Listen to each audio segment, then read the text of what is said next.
Castilla-La Mancha despierta hablando de salud. Vamos a hablar de la fibrosis pulmonar idiopática, una enfermedad rara e incurable que afecta a más de 7.000 pacientes en España. La campaña Escucha mis pulmones anima a la población a conocer esta enfermedad.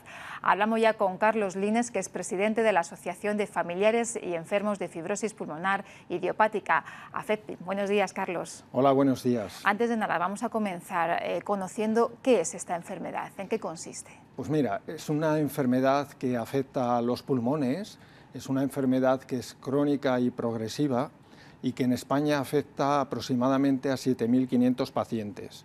Es una enfermedad complicada porque al final lo que se produce es que en el pulmón hay unas cicatrizaciones que afectan a la zona alveolar y esto hace que cada vez la dificultad respiratoria sea mayor. Y además esta enfermedad tiene un sonido especial, ¿no? Se detecta a través del sonido de los pulmones, ¿no? Efectivamente, es una de las características de esta enfermedad a la hora de diagnosticarla. Tiene un sonido muy característico, que es un sonido que cuando se pone por parte del médico el estetoscopio, es un sonido tipo velcro, como si separases un velcro, ese sonido, ese crack, o como si pisases lo que es nieve, ese sonido del crujido, que es muy peculiar y característico y que la diferencia de otras enfermedades que a veces se confunden como la EPOC o el asma, ¿no? Por eso es muy importante un diagnóstico precoz.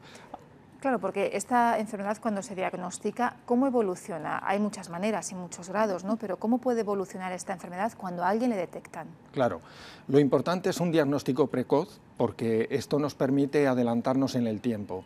Es una enfermedad que evoluciona de una manera, pues digamos, progresiva. La esperanza de vida está mejorando con los tratamientos actualmente disponibles, dos antifibróticos, pirfenidona y nintedanib, son dos antifibróticos que han salido recientemente y están a disposición de los pacientes, pero es una enfermedad que evoluciona a lo largo del tiempo. La esperanza de vida, no me gusta mucho hablar de ello porque con estos medicamentos se ha conseguido alargar, pero estaba en torno a tres años, ¿no? Esto es importante, el diagnóstico precoz, porque en la medida en que llegamos a tiempo a diagnosticarla, las posibilidades que los tratamientos sean más efectivos aumentan. Por lo tanto, es importante la investigación en este campo, sobre todo para el tratamiento, porque es una enfermedad que ahora mismo no tiene ninguna cura, ¿no? Así es, no tiene una cura, sí que estos medicamentos lo que hacen es que ralentizan el proceso de la enfermedad y eso es algo muy importante, ¿no? Porque si conseguimos que se ralentice ese proceso, las esperanzas de llegar a algún otro por ejemplo, de mejorar la calidad de vida o de llegar a algún otro tratamiento como puede ser el trasplante pulmonar en los pacientes que por sus características pueden llegar a ello, pues puede ser un paso adelante y desde luego esa mejora de calidad de vida la va a sentir el paciente. Y Carlos, ¿hay alguna causa que provoque esta enfermedad? ¿Se sabe la causa? El apellido que tiene, que es fibrosis pulmonar idiopática. Idiopática quiere decir de causa desconocida. Ese es el principal problema y que nos gustaría quitar del mapa, ¿no? Esto significa que no hay una causa conocida. Se tienen algunas ideas, porque es una enfermedad que interfiere el sistema, la parte intersticial de los pulmones, entonces creemos que todos aquellos agentes que son agresivos, bien sean pues, el tabaco o otro tipo de inhalaciones, pueden acelerar el proceso a esta enfermedad, sobre todo en personas que tienen una predisposición. Y luego hay una parte que también hemos detectado que cada vez está más en auge, que es la fibrosis pulmonar familiar, es decir, aquellas agrupaciones familiares donde no solo es un enfermo, sino que aparecen 2 o 3 personas. Teniendo en cuenta la prevalencia, teniendo en cuenta que hay 7.500 digamos, pacientes en España, pues el hecho de que en una familia haya 2, 3, 4 y hasta 5 pacientes en algunas ocasiones ya nos hace pensar que hay algo más, que tiene algún componente genético o algún otro componente que habría que estudiar. Claro, Carlos, se hablaba de que es importantísima esa detección temprana, precoz de la enfermedad, pero claro, ¿cuáles son esos síntomas que nos pueden poner en alerta? Son síntomas donde el diagnóstico por parte de los médicos de atención primaria es algo fundamental, ¿no? porque ellos probablemente se van a encontrar con un paciente que cuando acude tiene una disnea, o sea, una dificultad respiratoria, se cansa, y esto puede confundir con otras enfermedades y retrasar lo que es el proceso de diagnóstico, ¿no? Entonces, hay algunos patrones, ¿no?, característicos, además de esta disnea, que le diferencian de otras. Esto sería, por ejemplo, en algunos casos aparece lo que son las acropaquias, que son los dedos en palillo de tambor. Tienen una forma característica en la punta, que esto bien reconocido pues puede dar que pensar. Por otro lado, lo que decíamos, con un estetoscopio y una auscultación se produce este sonido característico tipo velcro. Esto es importante porque le diferencia también de otras. Luego, con unas pruebas que ya son más características, mediante un TAC se produce lo que dijéramos una imagen muy característica en forma de panal de abejas, ¿no?, como unos pequeños que también nos hace pensar. Y luego también la tos seca, por ejemplo, es algo muy característico también de esta enfermedad. Si sumamos todos estos factores, pues probablemente nos estamos encontrando con un paciente que está desarrollando la enfermedad, y ahí sería importantísimo la derivación a centros especializados que puedan atender la enfermedad. Claro, porque estamos hablando de una enfermedad rara y ustedes además destacan que es importante campañas como la que se ha puesto en marcha, ¿no?, que escucha tus pulmones, ¿no?, para que se conozca también, ¿no? Claro, claro, esa es nuestra intención. La primera fase sería el conocimiento por parte de los doctores de atención primaria, también la importante información que tengan los pacientes, ¿no?, en general, porque un paciente informado siempre es un paciente pues, que puede cuidarse mejor, que puede tener una mayor adherencia al tratamiento, y por eso creemos que es importantísimo, ¿no? Y luego de ahí derivar y dar formación y contrastar incluso con neumólogos que no tienen a lo mejor demasiados pacientes y que por lo tanto pues, a veces les puede pasar desapercibidos esos primeros síntomas también, ¿no? Y en esas campañas que se han encontrado, ¿había suficiente información por parte de los pacientes? ¿Desconocían la enfermedad? La mayoría de ellos, en un principio, cuando se le diagnostica esta enfermedad, pues como casi todo el mundo, recurren a Internet. Claro, la información que aparece en Internet es una información pues, que no siempre es veraz o que está desactualizada, ¿no? Como digo, la esperanza de vida, que ellos son lo primero que se fijan, pues probablemente con los tratamientos que ahora mismo tenemos disponibles, pues ha aumentado, ¿no?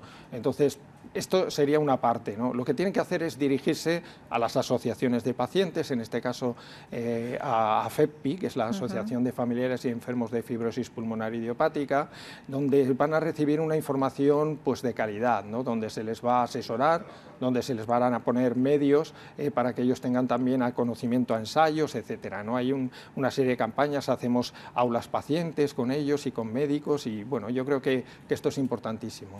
Carlos, las asociaciones son fundamentales, ¿no?, para este tipo de enfermedades, no solamente para los pacientes, sino también para las familias de los pacientes, Claro. ¿no? Sí, sí, somos la voz de los pacientes de cara a las instituciones, de cara a lo que son la industria, de cara a lo que es la investigación, y por supuesto las familias también juegan un papel fundamental, porque no nos olvidemos que es un paciente que recibe un shock cuando recibe un diagnóstico de este tipo y ve que no hay una curación, y las familias lo viven con una gran ansiedad también, y tienen que ser el soporte a la vez de los pacientes, y muchas veces es el propio paciente el que tiene que animar a la familia, ¿no?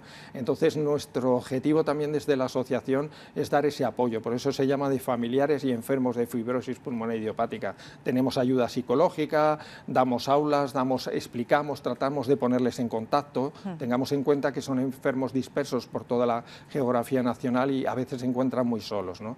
Nuestro objetivo es un poco que todos formemos una comunidad, ¿no? ¿Y qué más servicios tiene su asociación? ¿Qué es lo que más ofrece también, no solamente a los familiares, sino también a los pacientes? Sí, sobre todo lo que es información, como digo, de cara al exterior también estar en eventos, en sitios donde podamos dar una representación a esta enfermedad y darla a conocer.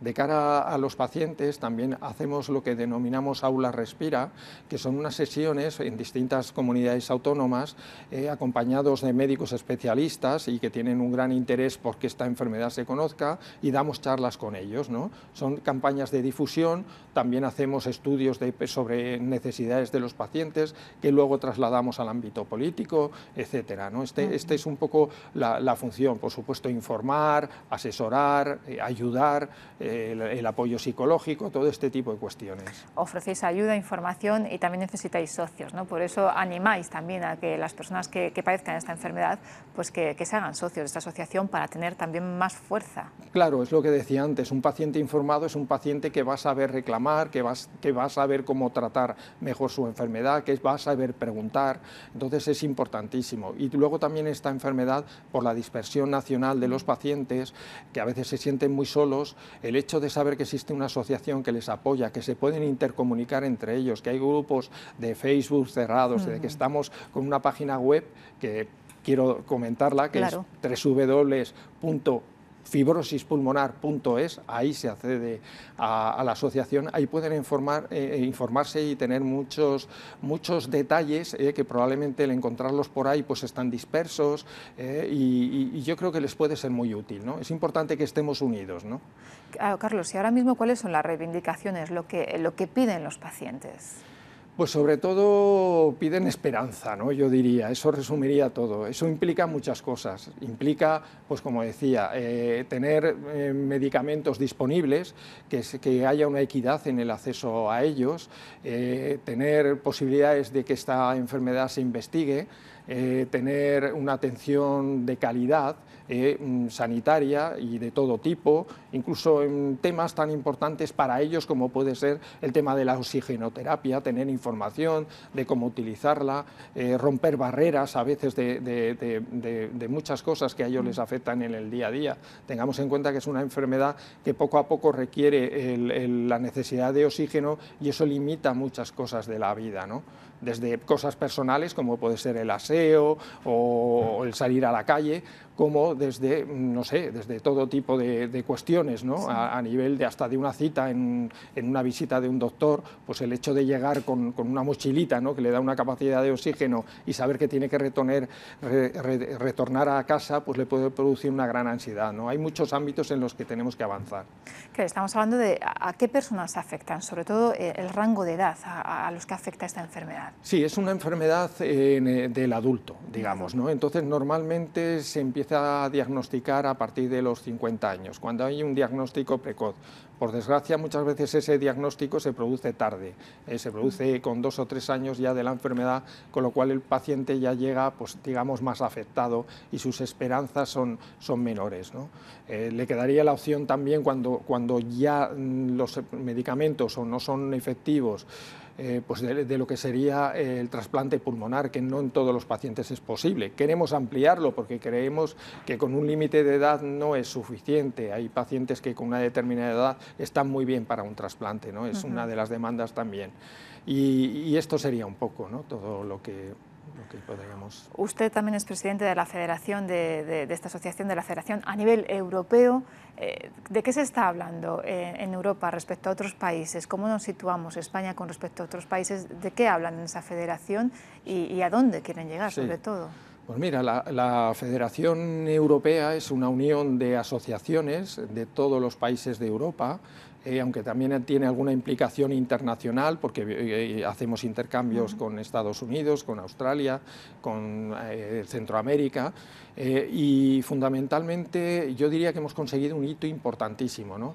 Y es que después de hacer la Carta Europea de los pacientes de FPI, que se presentaban todas una serie de demandas necesarias, por otro lado, se aprobó una declaración escrita en el Parlamento Europeo. Esto es importantísimo porque requería la firma personal de la mitad más uno de los eurodiputados y conseguimos más, conseguimos 38 firmas y se aprobó. Es la 26/2016, ¿no? Esto nos ha dado la posibilidad de estar allí, de tener una representación, de seguir trabajando con ellos. Ahora se va a presentar una pregunta oral en el Parlamento Europeo y todo va con una serie de medidas precisamente para fomentar la investigación, para el acceso igualitario en Europa a los medicamentos, para tener, digamos, otra serie de facilidades, ¿no? Porque un informe holístico de todo lo que es la enfermedad, y luego pues en las etapas en las que fracasa o digamos la situación se complica, pues tener también lo que sería acceso a cuidados paliativos y terminales en unas condiciones óptimas, ¿no?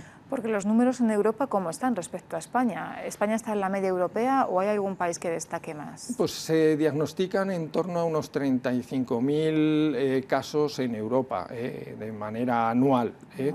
Estaríamos un poco en la línea, ¿no? No hay unas grandes diferencias con respecto a lo que se produce en España, ¿no? Lo que pasa es que, bueno, por desgracia hay pacientes nuevos y hay pacientes que a lo mejor ya no están. Nuestro objetivo es que esa esperanza de vida vaya subiendo y que la calidad pues vaya mejorando. Y el objetivo final, que es encontrar una cura, es fundamental para una enfermedad de esta. Es fundamental, ¿no?, tener voz, sobre todo, y en Europa más. Pues, por supuesto, por supuesto. Al final somos la voz de los pacientes, estamos luchando por ellos y nuestro objetivo allí es aunar esfuerzos, es conseguir que tanto la industria como los políticos, como los médicos, como las redes que nos dan apoyo, redes de neumología, de pulmón, estemos todos unidos, y también los investigadores, que conozcan los investigadores lo que hacen los clínicos y viceversa, ¿no? Es fundamental para que todo esto, de alguna manera, pueda permitir avances futuros de cara a esta enfermedad. Y por ahí van todas las reivindicaciones, ¿no?, que están haciendo desde la asociación y desde la Federación Europea. Por supuesto, este es nuestro objetivo. Pues Carlos Lines, presidente de la Asociación de Familiares y Enfermos de Fibrosis Pulmonar Idiopática, muchas gracias por habernos acompañado, por habernos acercado a esta enfermedad, y muchísimo éxito. Gracias. Muchas gracias a ustedes por darnos esta oportunidad también. Un placer. Buenos días.